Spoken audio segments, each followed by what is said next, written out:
Good morning, everyone, and welcome to our 275th anniversary. It's wonderful to have you here. I would like to remind you, if you could, please turn off your cell phones. We will begin with hymn number 25, verses 1, 4, 5, and 6. And the pastors will process to the front.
Good morning. Welcome to the First Congregational Church of Spencer, United Church of Christ. Thank you for joining us today to celebrate our church's 275th anniversary. For 275 years, a church building has stood on this spot. The church structure itself has changed over the years, but still stands here today, a light on the hill. Today we celebrate all that our church has seen over 275 years. We celebrate the people of our past and our present, and look to where God is calling us for our future. Throughout the years, we have been blessed to have had so many people who have given their time, their talents, and their treasures, and who continue to do so today. Some of those people are the members of the 275th Anniversary Committee. After listening to Dave Wentworth speak of the importance of honoring and celebrating our 275 years at last year's annual meeting, I decided to form a committee. Those committee members are, and please stand when I say your name, Lance and Carol Coble, Marilyn Olson, Susan Provo, Keith and Sarah Ruckowitz, Diane Ruckowitz, Taryn San Martino, David and Beverly Wentworth.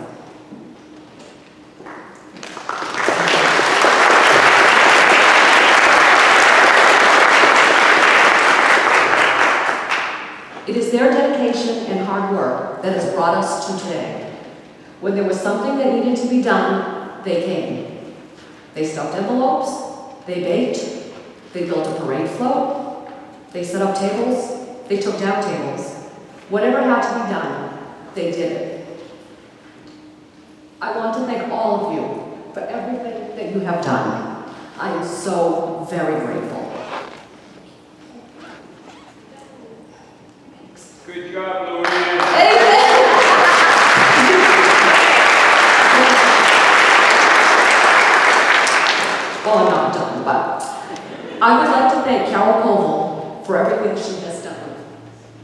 She spent a considerable amount of time putting together the historical information in today's bulletin, among many other things. She has the knack for pulling everything together, and she kept me singing at times. Carol, I appreciate everything you've done, my friend.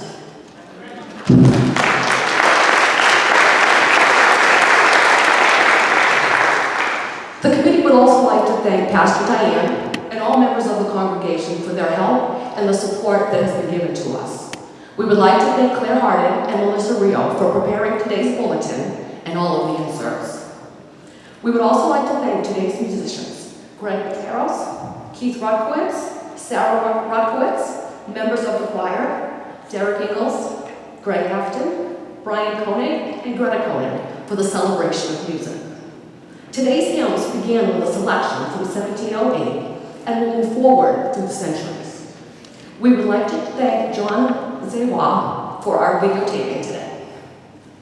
Today we welcome to our service Senator Ann Goey.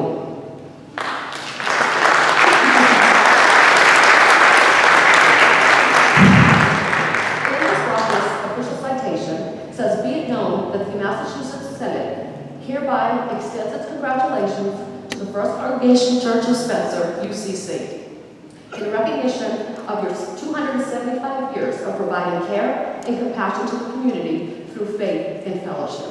Thank you again.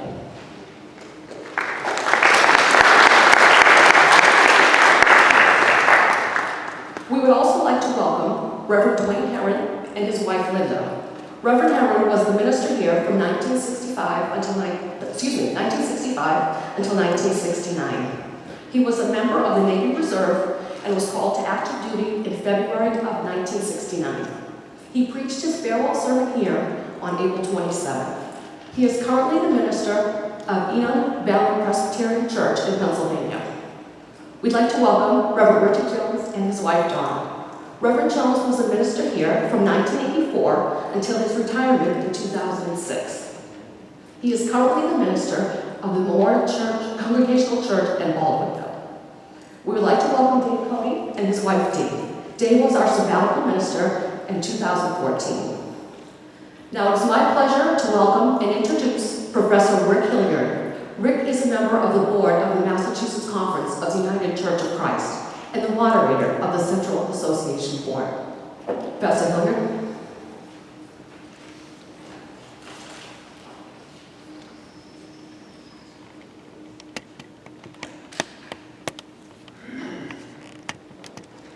Good morning.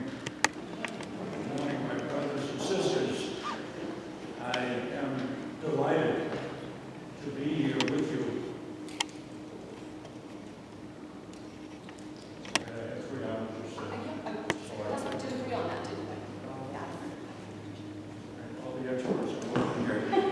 As a teacher, I don't need a microphone.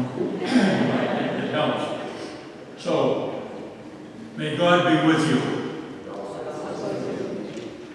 This is a joyous occasion. And not every occasion that I get involved with are as happy as this one. And some of you are not smiling. And please smile. This is, I go to all sorts of events around the state, and this is the one that I like the most when I show up at a church. Not very many churches are celebrating 275 years.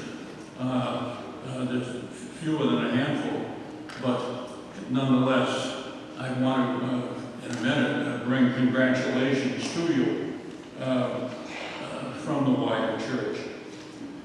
I am a member of the Dudley Church, not too far away. I guess we're 1832, so we hardly are in your league. But I'm a layperson. Normally in my church, I'm sitting way back in the corner where you guys are, sacred space. And I love being part of the UCC. I love doing what I do.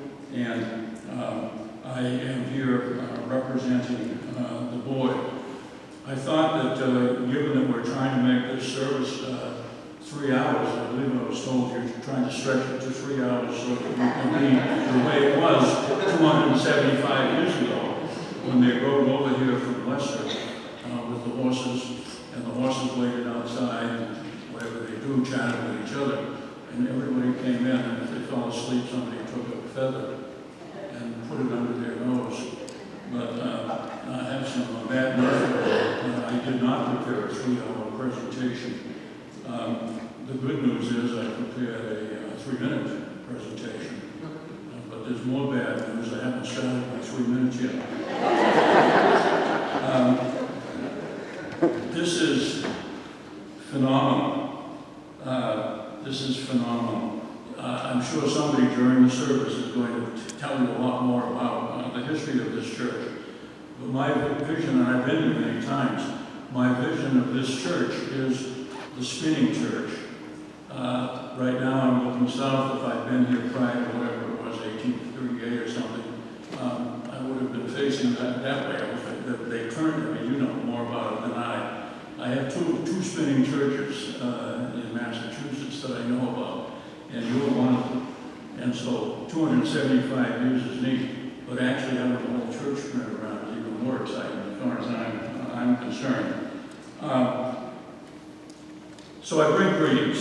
I bring greetings from the wider church. What is the wider church?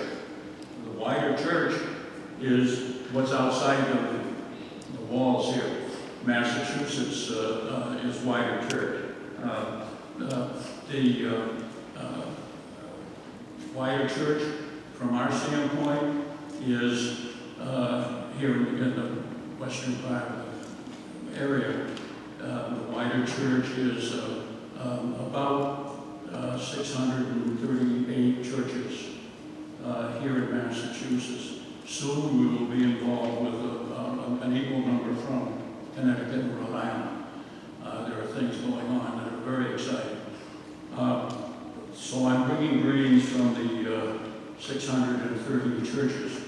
There are 70,000 members, roughly, of these churches. So I bring you greetings from the 70,000 members. But then we also have the still wider church, which is out in Ohio.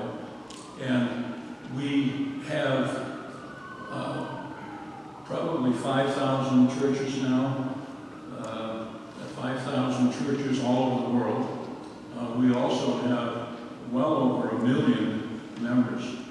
So as I stand here, you can visualize me bringing you sincere, warm greetings from 1 million people scattered around the globe, and from 5,000 churches, none of which, practically a handful of which, can claim 275 years of service. So on behalf of the Massachusetts Conference, the Central Association, the wider church in Ohio, I bring greetings.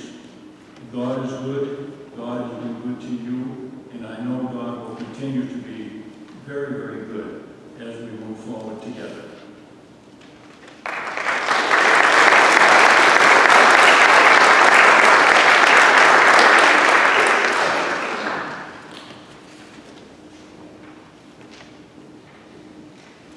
If you would please join me in the call to worship.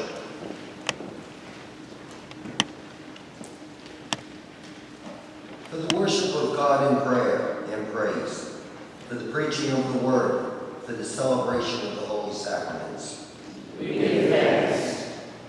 For the comfort of those who mourn, for the help of those who are perplexed, for the guidance of those who seek strength. We give thanks. For the support and nurture of families, for the guidance of children, for the calling of youth to a life of service. We give thanks. For guarding against evil, for fostering faithfulness, for promoting peace and justice in all the earth. We give thanks. For the opening of minds to your truth, for the care of the needy. We give thanks. For the unity of all believers in Christ, for carrying the gospel into all the world, for the furtherance of the unity of all people. We give thanks. For the consecration of life and service, in grateful remembrance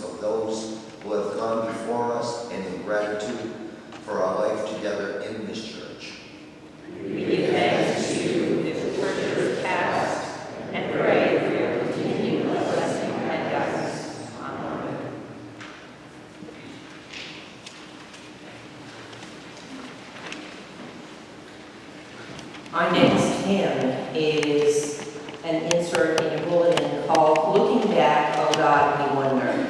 It's to the tune of Joyful, Joyful, We Adore Thee, which was done by Ludwig van Beethoven in 1824. But the words were written for an anniversary celebration by Carolyn Winfrey Gillette in 2006. She has given us permission to use this in our service, but it speaks to the church as it started out and as it goes forward. Please stand as you are able.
This poem was written by Hazel Andrews for the 200th anniversary in 1944, entitled Our Church.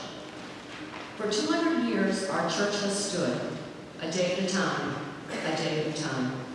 helping the folks around to be good, a day at a time, just a day at a time. If ever a church was built on a rock, and thus was ordained to endure, 'tis ours that covers a cleft in the ledge, on a site formed in ages gone past. From a street near the heart of the town, this church's gold weather vane, soft shining down, says W.E., which means you won't be alone, while God stands behind our church in the town. We in our church have been simply blessed in pastors who gave us such challenging thought, and outlook that their congregations did not miss church, for they miss too much. Men who minister in blind faith, not knowing exactly what they have done, yet every single one of them has left his imprint on our minds and on our souls. In all the years of Christian music, the sweet rejoicing of voice and organ seems to have left harmony in our hearts as happy living leaves its presence in our home. How often has the table been spread that all might partake of the wine and the bread, so reverently passed with music soft, the presence of God could be felt very near. And sometimes we love those Sundays best, when parents brought their little ones to be blessed, proudly bringing what he had held most dear, the cherished symbol of immortality. Through all these years, what throngs of children each week have come trooping up the hill.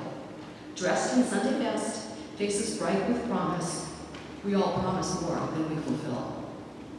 For a former bride, this church is haunted by herself in white, slowly marching down the aisle. In the quiet pews, she'll often say the vow she made that distant summery day.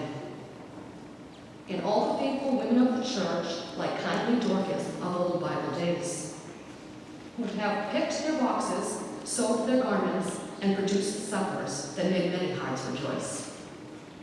Then who of us can count the weary folk, whose burdens seem past further bearing, who yet found strength within a Sunday sermon, that they might grip their courage and go on?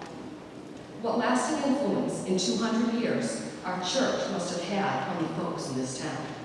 Only God himself will completely know, and the recording angel have written down.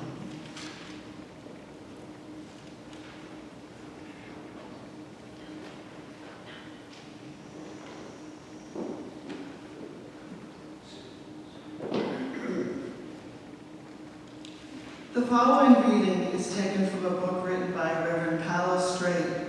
Carlos was a minister at this church from 1969 to 1984. Should we accept all things by faith? By faith in man or only faith in God? For faith shall make you now secure. Before our concept wanders back to promises God gave years ago to man, must we inherit that and through each task know better for the questions that we ask? I wonder, as I pass among the years of saintly lives lived long ago, how they could then endure among the trials of all such men. Was it the vision of a clearer sight? Or was it just perhaps that then they knew, and still went on and trusted God above the cruel heartache that men so often cause? Perhaps it is a faith we need to trust that God will speak within the minds of men and change the anger, hurt they cause to deeds of kindness that create the love of men between themselves.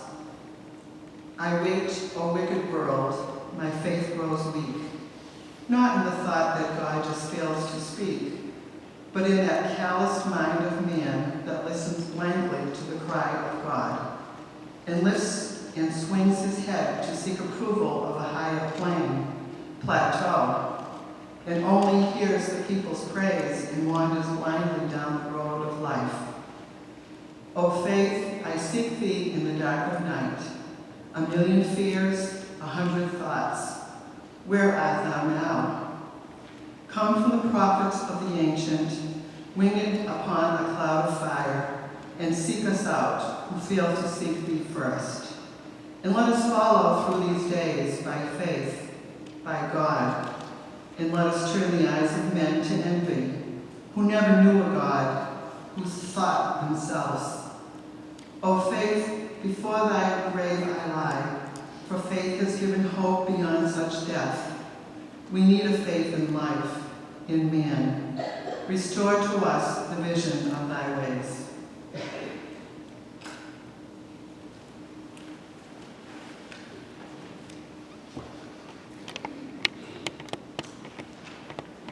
Greetings.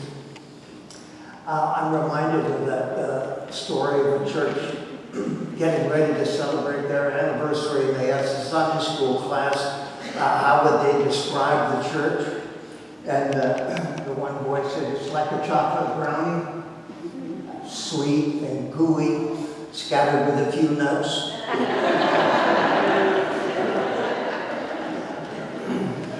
Sweet and gooey, anyway. I also read this week of Martin Luther when he came back to Wittenberg once toward the end of his life. And he had to come back to help settle a little dispute there, and they asked him to preach in the church where he nailed the 95 Theses on the door at the beginning of the revolution of the church. And he got up to preach, and there were 5 people who came to the service that day. And Martin Luther despaired. What's going to happen to the church? The Reformation is, over. It's not going to work. And I think that's a news that we have to hold in our minds as we see many churches losing members these days. Will you join with me in our prayer of blessing? Eternal God, we offer praise and thanksgiving to you on this festive day. We give you thanks for those who responded to your call to establish this church. We acknowledge our gratitude for the continuing ministry and mission of our church through 275 years. We thank you for all that our church has meant to its members, to those its ministries have touched, and to the United Church of Christ.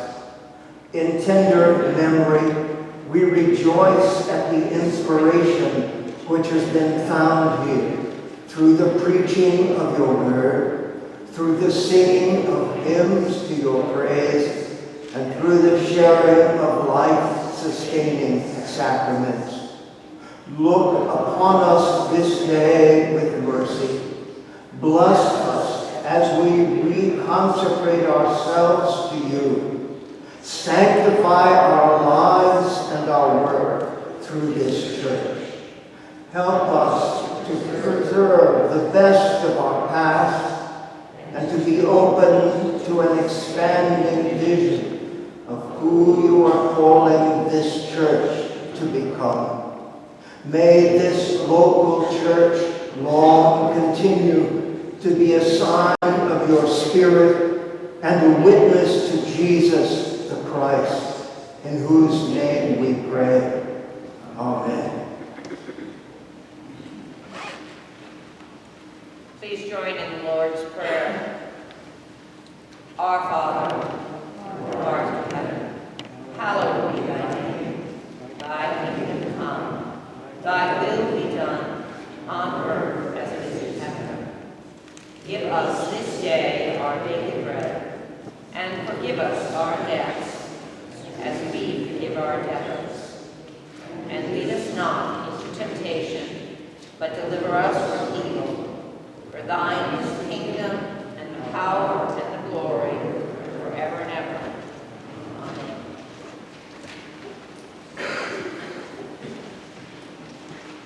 We have a metaphor for this church that we have developed over the past few years, that this church is like a river. So, very fitting, we found a hymn from 1992, Like a Tree Beside the Waters. This may be new to some of you, so sing as you get it. Please stand.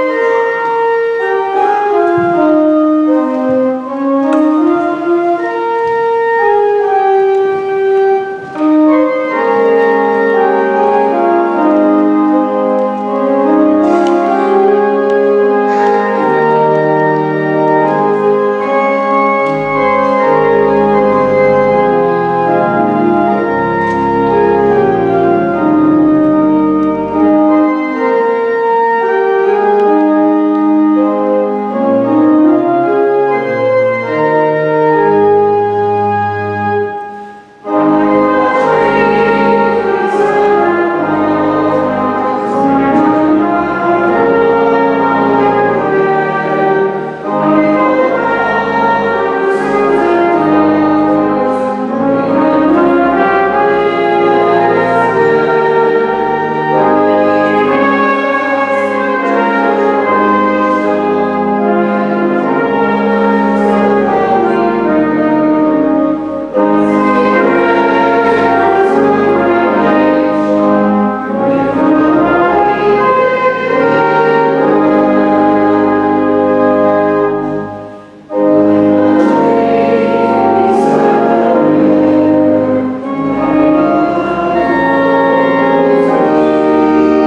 Let everyone give, not grudgingly or of necessity, but from the fullness of your gratitude to God.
got me the tears, guys.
Gracious God, accept these our offerings for this church, our community, and the world.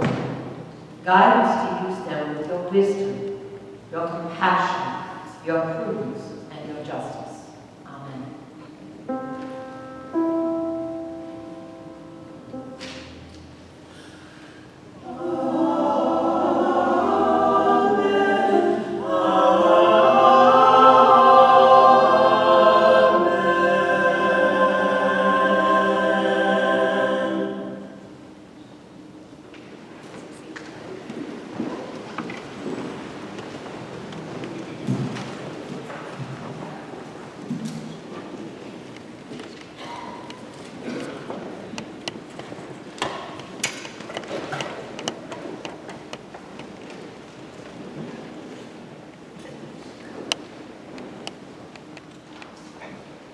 A reading from the Holy Word of God, found in the book of Micah, chapter 6, verses 6 through 9. 6 through 8. With what shall I come before the Lord, and bow myself before God on high? Shall I come before him with burnt offerings, with calves a year old? Will the Lord be pleased with thousands of rams, or with 10,000s of rivers of oil? Shall I give my firstborn for my transgression, the fruit of my body for the sin of my soul? He has told you, O mortal, what is good, and what does the Lord require of you? But to do justice, and to love kindness, and to walk humbly with your God. And then a reading from the book of Romans, chapter 12, beginning to read at the 9th verse. Let love be genuine, hate what is evil, and hold fast to that what is good. Love one another with mutual affection. Outdo one another in showing honor. Do not lag in zeal. Be ardent in spirit, and serve the Lord. Rejoice in hope, and be patient in suffering. Persevere in prayer. Contribute to the needs of the saints. Extend hospitality to strangers. And bless those who persecute you. Bless and do not curse them. Rejoice with those who rejoice. And weep with those who weep. Live in harmony with one another, and do not be haughty, but associate with the lowly. Do not claim to be wiser than you are. Do not repay anyone evil for evil, but take thought for what is noble in the sight of all. If it is possible, so far as it depends upon you, live peaceably with one another. Beloved, never avenge yourselves, but leave room for the wrath of God. For it is written, vengeance is mine, I will repay, saith the Lord. No, if your enemies are hungry, feed them. If they are thirsty, give them something to drink. For by doing this, you will heap burning coals on their heads. Do not be overcome by evil, but overcome evil with good. The word of the Lord. Amen.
Our gospel for today is from Mark, chapter 12, verses 28 to 33. One of the scribes came near and heard them disputing with one another. And seeing that he answered them well, he asked him, "Which commandment is first of all?" Jesus answered, "The first is, Hear, O Israel, the Lord our God, the Lord is one. You shall love the Lord your God with all your heart and with all your soul and with all your mind and with all your strength. The second is this, you shall love your neighbor as yourselves.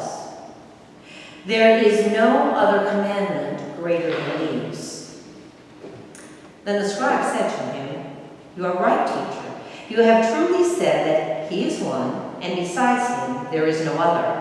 And to love him with all the heart, and with all the understanding, and with all the strength, and to love one's neighbor as oneself, this is much more important than all whole burnt offerings and sacrifices." When Jesus saw that he had answered wisely, he said to him, "You are not far from the kingdom of God." May God guide our understanding of the Scripture.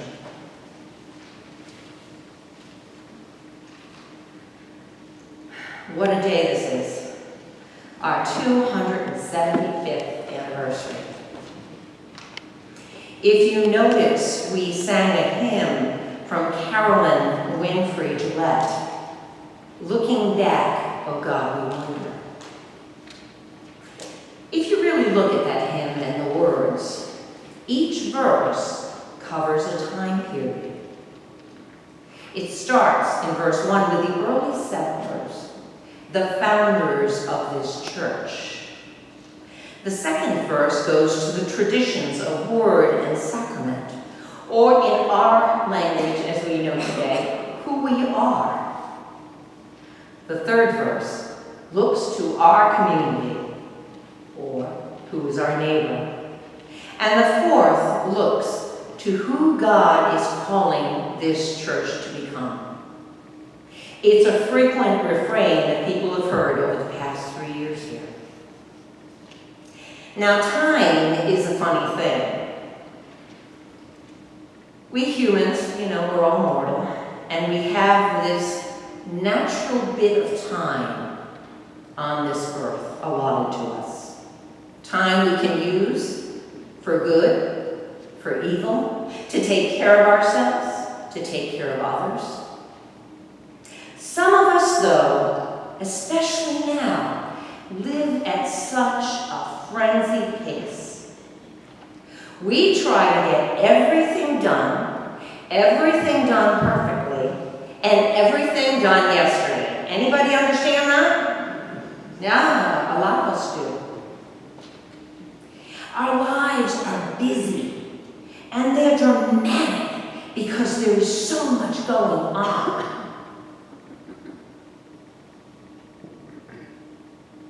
And there are two ways to look at how we're living today. There's a continuum. Being self-absorbed in our importance. Like we have to do everything today and it's got to be done right and we've got to do it. Or else, God, something's going to fall apart. And there's also what I've seen in people is self-absorbed apathy. Like, we can't do anything anyway. We're not important enough. God wouldn't possibly use us. God wouldn't use us to heal this world. What we say doesn't matter. And as I was sitting here, I'm thinking and I'm listening to people, and I know how people have grown in this church. How people now read who would never read before, whose people's faith has grown, whose fellowship with one another, whose kindness with one another has grown. We become a gentler people in this church. I mentioned earlier that the metaphor developed for our church during our appreciative inquiry process was that of a river. And I have expanded this tremendously, so I'm going to simply put this concept. That those of us here in the river get nourishment from the waters themselves, from that environment, from the water as it trickles to us, as it burbles in the river. That feeds our banks and downstream. Now, water is an important metaphor for me as well. I was on a retreat once, my first silent retreat, and I went down to the ocean and just sat on the rocks. And I watched those waves crash. I mean, it was glorious. But what I realized is that when those waves are crashing, when we are so busy, when life is so hectic, we can't see what's actually happening.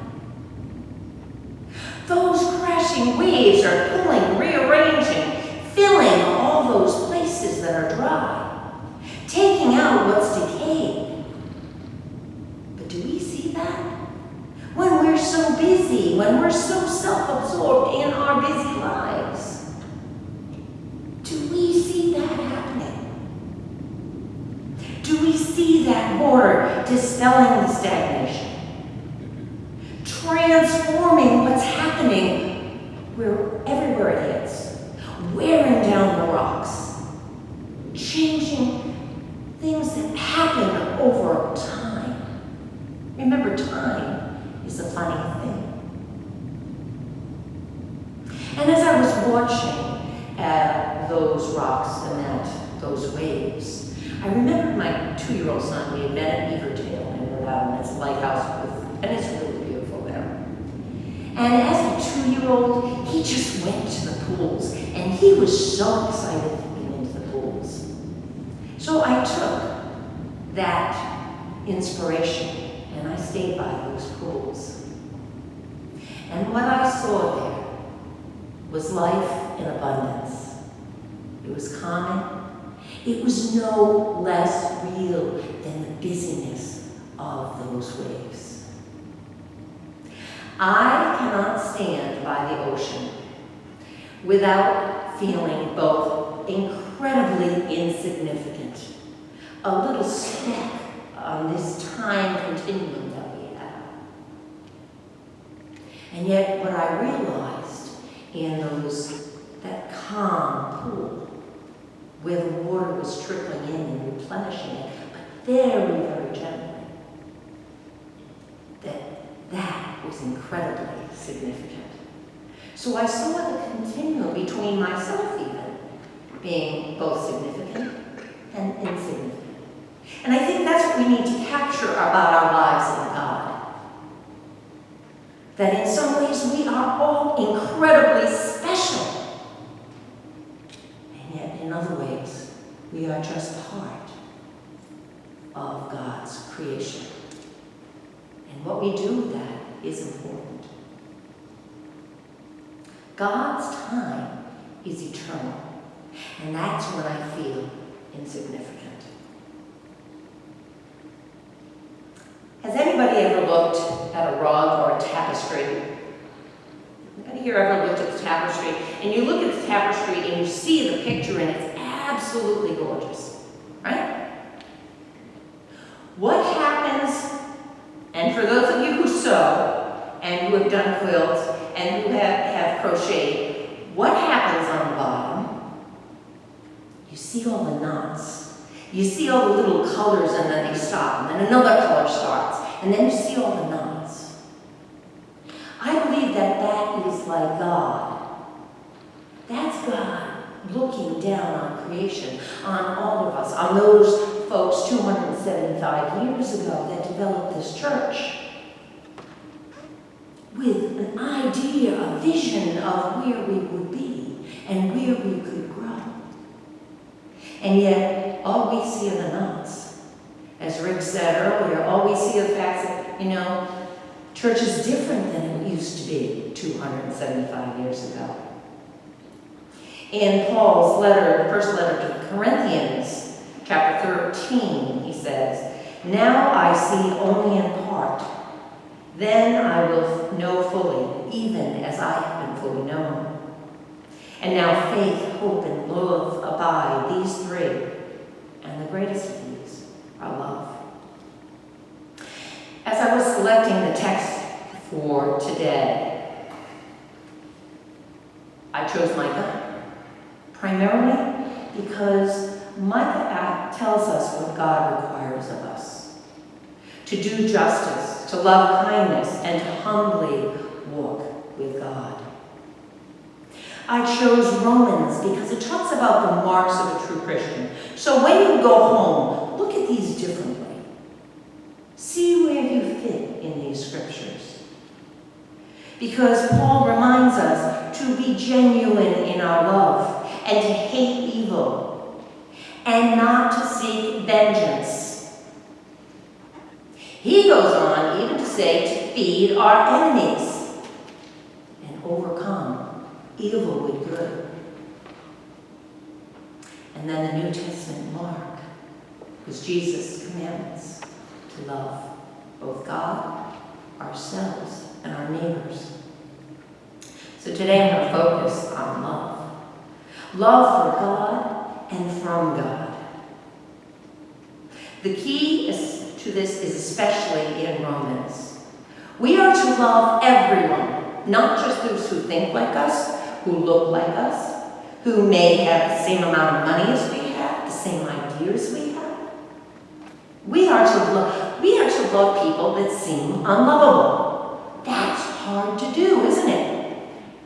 I'm sure you people have known some folks who are really abrasive or who have ideas that just make your hair stand up. But we are to love those people. We are not to judge. We are to hold Jesus' teachings and values. We are to center ourselves by bringing love and compassion to the world. Not for our glory, not because we're all that grand, but because that's what we've been given. That's the gift of God for us. And that's what we need to bring to this world. It's not our glory, it's God's glory. And if you understand that what you do is for God, then you know what? You're not so important anymore. And you can let God use you to heal a broken world. I love the saying that Jesus came to challenge the comfortable. Challenge the comfortable and to comfort the challenged. Now, every church starts with a passion for faith, a mission, and a vision. 275 years ago, this church came together in faith. I don't know how many of you know that in order to be a town, you had to have a congregational church. Because when we first came to Massachusetts, Congregationalism was the religion of the state. You couldn't vote if you weren't a congregational. That's why Roger Williams took off and went to Rhode Island. And you had, if you wanted to incorporate as a town or a city, you had to have a church. And I believe it had to be on Main Street. So they formed Spencer. And it was a time of community, if you remember those words from Carolyn Winfrey Gillette. Different worldview than what we have now. Neighbors knowing all your neighbors. Neighbors helping neighbors. And where those who were in need were actually cared for.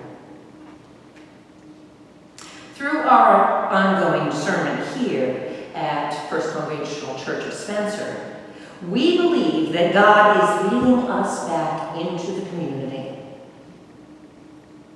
Remember, the trees grow out of the riverbank. Some of them grow in water, yes, but many of those branches are underground, coming to find nourishment and sustenance from the river. In some ways, we've come full circle to our roots. We may not know our neighbors as well as we did yesterday, or in 75 years ago. We are moving out so that we can make this community a better place.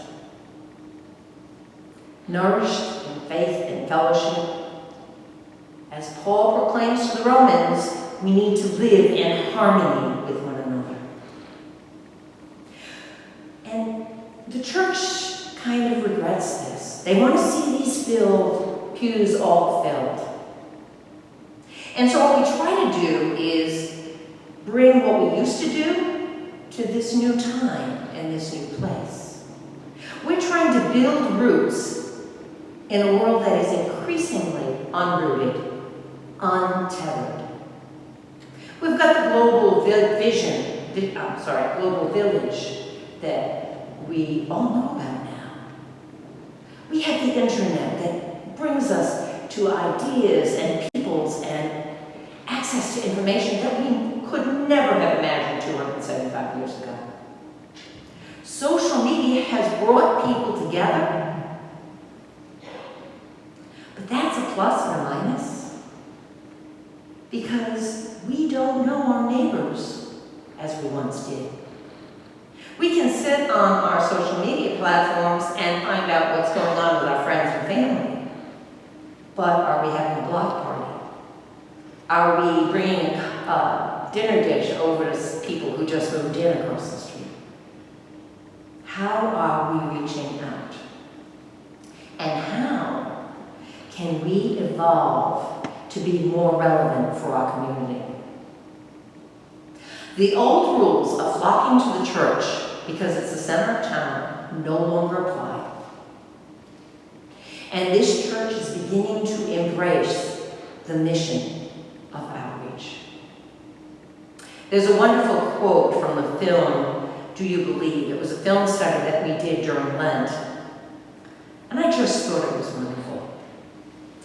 At times, it seems like the church has invested in a bright blinking sign that says, "Come in, you're welcome here."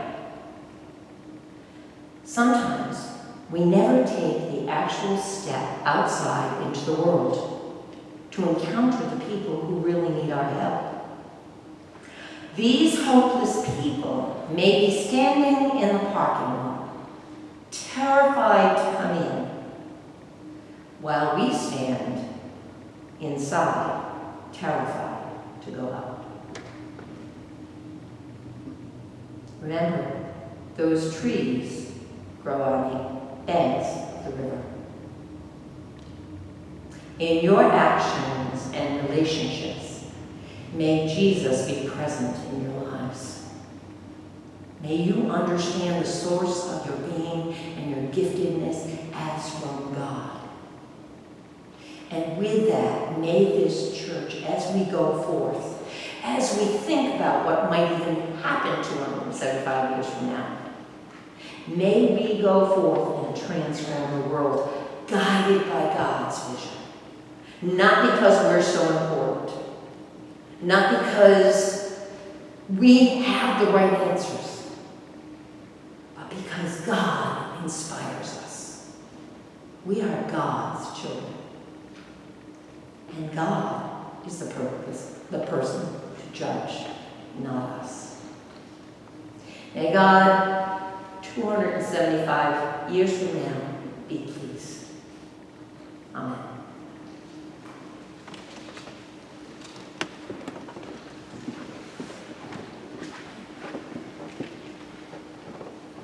Our recessional hymn is How Great Is Our God by Chris Tomlin, I believe, and that was written in 2005.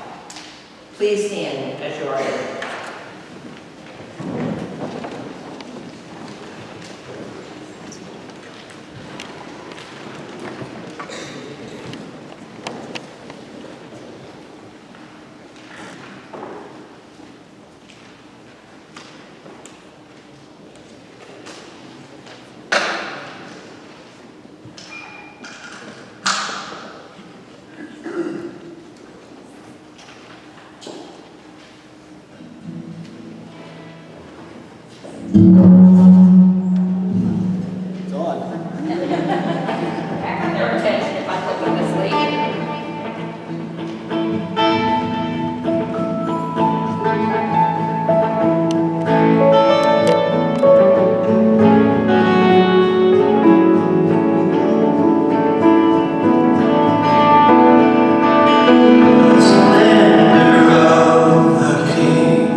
Clothed in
Jesus says, "You ought always to pray and not to faint.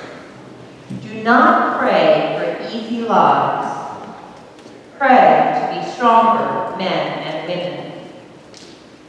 Do not pray for tasks equal to your powers, but for power equal to your tasks.